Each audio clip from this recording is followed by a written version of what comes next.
যারাই যে আরব গাল্পে আছেন তারা কি মনে করেন যে আরব গাল্পের মানুষ আমাদের মানুষ বলে মনে করে? আমাদের মানুষ বলে মনে করে না। এরা ভাবে আমরা টাকা দিয়ে কিনে রেখেছি, টাকার গোলাম, গোলাম হিসেবে প্রযোজ্য করে। আমরা অনেকে মনে করি যে আমাদের মালিক অনেক ভালো বা আমাদের কর্মস্থান ভালো, আলহামদুলিল্লাহ অনেক ভালো, ঠিক আছে। কিন্তু তারপরেও আপনি 15 বছর করেন, 20 বছর করেন বা 10 বছর করেন, যখনই যত বছরই করেন না কেন, যখনই আপনি এদের ছেড়ে চলে যাবেন, এরা আপনাকে ভুলতে 5 দিনের সময় নেবে না। এরা দ্বিতীয় কোনো মানুষ নিয়ে আসবে বা আপনার নামই এদের মনেই থাকবে না। কারণ আপনার যে নাম থাকে বাংলাদেশে বা পাসপোর্টে, অধিকাংশ আরব দেশের মানুষ সেই নামে ডাকে না, অন্য নামে ডাকে।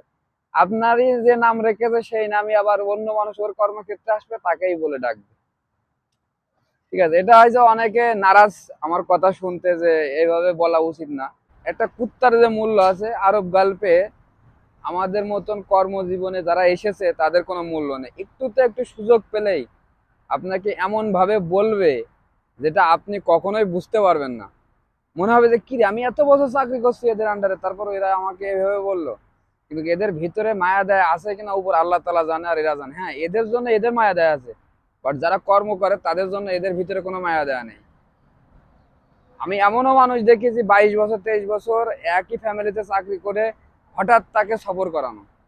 আমি এমনও দেখেছি যে 30 বছর চাকরি করছে কিন্তু সে চলে গেছে, তার আর কোনো নাম গন্ধই নেই। এটাই হলো আরব দেশ ভাই।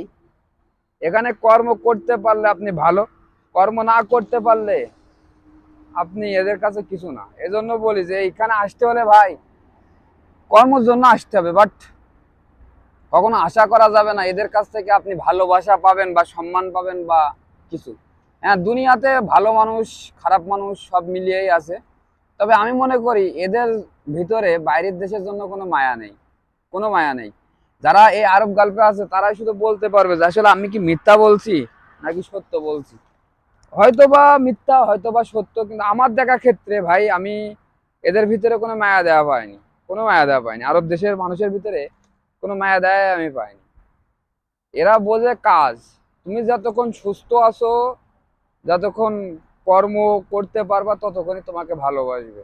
তুমি অসুস্থ হয়ে যাও, এরা তোমাকে দেশে পাঠিয়ে দেবে নির্ঘাত ভাবে, কিন্তু বলবে না যে তুই চিকিৎসা হ বা ভালো জায়গায় যা, ভালো চিকিৎসা কর।